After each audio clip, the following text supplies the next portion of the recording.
भारतीय communist party द्वारा गंजाम जिला दिगपहंडी ब्लॉक भीष्मगिरी गणेश नगर ठारे आज एक शाखा सम्मेलन कार्यक्रम अनुष्ठित होईछि। ଏହି କାର୍ଯ୍ୟକ୍ରମ ଆରମ୍ଭ ହେବା ପୂର୍ବରୁ ଆଜି ଭୀଷ୍ମଗିରି ଶାଖାର ବରିଷ୍ଠ ସଦସ୍ୟ ସାଥୀ କୃଷ୍ଣଚନ୍ଦ୍ର ଦାସଙ୍କ ବିୟୋଗରେ 1 ମିନିଟ୍ ଶୋକର ଶୋଭା ପାଳନ କରାଯାଇଥିଲା। ଏହି କାର୍ଯ୍ୟକ୍ରମଟିକୁ ଗଣେଶ ନଗର ସତ୍ୟ ସଭାପତିତ୍ୱରେ ଥିବା ପ୍ରକାଶ ଚନ୍ଦ୍ର ସେଠୀ ଏବଂ ଭୀଷ୍ମଗିରି ଶାଖାର ବୃନ୍ଦାବନ ପଣ୍ଡା ପାର୍ଟିର ଲାଲ ପତାକାକୁ ଉତ୍ତୋଳନ କରିଥିଲେ। ଏହି କାର୍ଯ୍ୟକ୍ରମଟିକୁ ପ୍ରତ୍ୟେକ ବର୍ଷ ପାଳନ କରିବା ପାଇଁ ଏକ ବୈଠକ ଆୟୋଜନ କରାଯାଇଥିଲା। ଏହି କାର୍ଯ୍ୟକ୍ରମଟିକୁ ଯେମିତିକି ସମସ୍ୟା ଭିତରେ ମନୁଷ୍ୟ ବଞ୍ଚିବା ବିଷୟରେ ମଣ୍ଡିରେ ଚାଷୀମାନଙ୍କୁ ହଇରାଣ କରିବା ବା ଧାନ ମଣ୍ଡିରେ ଉଠାଇବା ପରେ ମିଲର ଚାଷୀଙ୍କ ଠାରୁ 5ରୁ 10 କିଲୋ ଧାନ ବାହାର କରିବା ହେଉ କିମ୍ବା ପିଇବା ପାଣିର ସମସ୍ୟା କିମ୍ବା ଏନ୍ଆର୍ଜିସିର କାର୍ଡଗୁଡ଼ିକ ବଣ୍ଟନ କରା ନ ଯିବା ପରେ ସ୍ଥଗିତ ରଖାଯିବା ଦ୍ୱାରା ସେହି କାର୍ଡଗୁଡ଼ିକ କୌଣସି କାମରେ ଲାଗିପାରୁନାହିଁ। ଏହି ସବୁ ସମସ୍ୟା ବିଷୟକୁ ନେଇ ଏକ ବୈଠକ ଅନୁଷ୍ଠିତ କରାଯାଇଥିଲା। ଏହି କାର୍ଯ୍ୟକ୍ରମରେ ଉପସ୍ଥିତ ଥିଲେ ସାଥୀ ସୁଧାଂଶୁ ଶେଖର ପଣ୍ଡା ଓ ଆଗାମୀ ବର୍ଷ ପାଇଁ ସମ୍ପାଦକ ରୂପେ ପ୍ରକାଶ ଚନ୍ଦ୍ର ସେଠୀ ଓ ସହ ସମ୍ପାଦକ ସନ୍ନ୍ୟାସୀ ରାଉତଙ୍କର ଅନ୍ୟବାଦୀ ସଭା ସତ୍ସଙ୍ଗ ଆୟୋଜନ କରାଯାଇଥିଲା। ଭାରତୀୟ କମ୍ୟୁନିଷ୍ଟ ପାର୍ଟିର ଏକ विधि हिसाब से प्रत्येक वर्ष शाखा सम्मेलन करा जाए। आम आज विष्णुगिरी भारतीय कम्युनिस्ट पार्टी विष्णुगिरी शाखार सम्मेलन ये करूँ साथी मान सहित आम बस आलोचना करके जो नियम प्रकार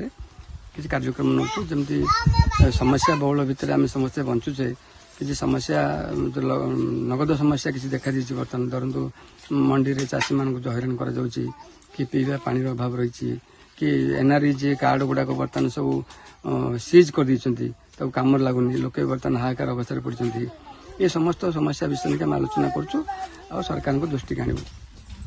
आज भारतीय कम्युनिस्ट पार्टी शाखा सम्मेलन गणेश नगर अर्थात भीष्मगिरी पाखरे गणेश नगर गोटे आदिवासी साई गोटे हो पारे कि गाँ गोटे हो पारे किंतु ये आम कर आज भारतीय कम्युनिस्ट पार्टी शाखा सम्मेलन कर शाखा सम्मेलन ये जेहेतु जो केंद्र सरकार राज्य सरकार श्रमिक मानक कृषक मानक शोषण करुच्ची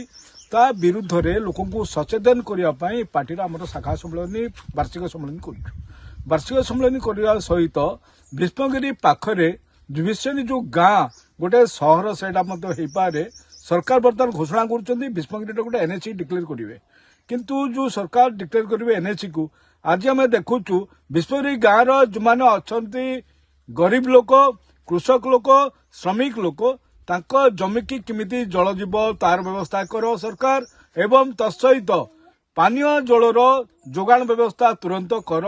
एवं देखुचु एस टिकरपड़ा ए पाखरे मध्य अच्छी एस टिकरपड़ा गोटे पंचायत से पंचायत जो विभिन्न समस्या से समस्या भितर आम देखुचु आखिरे किंतु आखिरे देखले सरकार को सचेतन करूँ निवेदन करूँ अनुरोध करूँ सरकार को केंद्र सरकार राज्य सरकार को जदि निवेदन कला परे मध्य किछि सफल मिलुनी ए समस्त कृषक को श्रमिक को महिला को छात्र को युवक को एकाठी करूँ एकाठी करिकी आमे दिगपहंडी सहर रे जो अच्छे आमर ब्लॉक जो अच्छी तहसिल इधर आम ब्लॉक रे घेराव करूँ किंबा तहसिल घेराव करूँ किंबा रास्ता रोको करने बाध्य होबू सरकार जते दिन आम दाबी शुणुनी सेते दिन पर्यंत आंदोलन लड़ाई चलो एइथरे आमको समस्ते समर्थन करेंगे कृषक समर्थन करिवो श्रमिक युवक छात्र महिला समस्ते समर्थन करेंगे एइथिपाई आमे आज एठारे भीष्मगिरी शाखार शाखा सम्मेलन वार्षिक सम्मेलन आज एठारे अनुष्ठित कलु। ए अंचल आमर जो भारतीय कम्युनिस्ट पार्टी प्रति वर्ष वार्षिक सम्मेलन अनुष्ठित भीष्मगिरी आमर गोटे दुर्ग थिला पार्टी जो आंदोलन करने शह शह पार्टी सभ्य माने विभिन्न संग्राम को जाई आंदोलन करथिले। वर्तमान जो चाषी समस्या आसी चाषी माने बिलर जो वर्तमान कांदुछंती तांकर जो मंडी रे धान जाउनी कटनी छटनी होची वर्तमान धान नहीं से अवस्था अच्छी चाषी मन कथा किए बुझाऊ नहीं गला वर्ष भी मरुड़ी रे बहुत क्षति होता से क्षतिपूरण पाई ना बर्तमान सुधा कौन क्षतिपूरण पाई ना से विषय और अंचल समस्या जोटा कि ब्रांच आम जो शाखार किसी किसी समस्या रही एनआरजी कम लोक कम मिलूनी कौन भत्ता पैसा 60 वर्ष ऊर्ध्व है भत्ता पैसा मिलूनी एवं घर द्वार जो मान ना से घर द्वार भी जोगाई दि जाऊनी खाली सरकार भाषण एवं प्रचार मीडिया प्रचार माध्यम जो टीवी प्रचार माध्यम खाली प्रचार सीमित रही आज पर्यटन लोक मान घर द्वार भांगी रही जो पुराणा घर छात जो मैंने करते बहुत दिन तले से छात आड़ तले खसिकी से भांगिक घर भितर ठेला भी पड़ुची से भी घर हो पारनी बर्तमान सरकार विभिन्न प्रचार माध्यम कर दिग को धरी आज जो आम सम्मेलन होता से विषय अंचल विषय जो समस्या गुड़िक रही विषय आम आलोचना है आगामी दिन में चाषी मान यही जो अंचल विभिन्न समस्या आम के ब्लॉक स्तर धरी तहसिल स्तर धरी जिला स्तर पर्यंत आंदोलन किपर नबू से विषय आमर निष्पत्ति निहाला अनेक निष्पत्ति आमर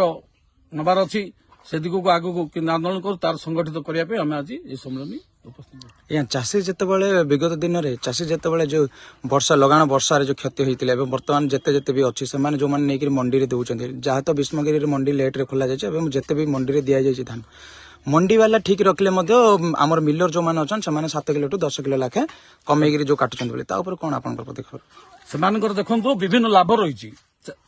मिलर वाला कुंडा से अगाड़ी बिकुंट अगाड़ी बाजार जो कुंडा आंडाटा पॉलिश कुंडाटा बिक्री कर पॉलिश कुंडारू ऑयल राइस ब्राउन ऑयल भी तैयार होची अन्य बाटे लाभ पाउछन्ती से नाम मात्र को आमर नष्ट होची कटिंग छटिंग करने आम बाध्य करछु किंतु से जो जिनसडा जदि आम आरटीआर मागिकी से जिनसडा जानिया केते जो कुंडा द्वारा लाभ केते होची आ खई द्वारा केते लाभ होची ए जिनसडा सरकार बुझंदे तांकर कोन लाभ होची कि नष्ट होची एटा प्रकृत गोटे प्रकार कहबा गले एठी मिलर के प्रशासन रो कि मधुचंद्रिका चलछि कि सरकार सदा सर्वदा प्रशासन आ मिलर मानकर मधुचंद्रिका रहउची जेहेतु समाने भितरिया चांदा बेदी कौन पाउछन से मिलर पाउछन जेहेतु सरकार से विरुद्ध में आज जाऊना चाषी मरंतु कि हजंतु कि धान जाऊ कि न जाऊ सरकार कौन द्विधा नहीं। गंजाम दिगपहंडी सुशांत माली रिपोर्ट निरपेक्ष।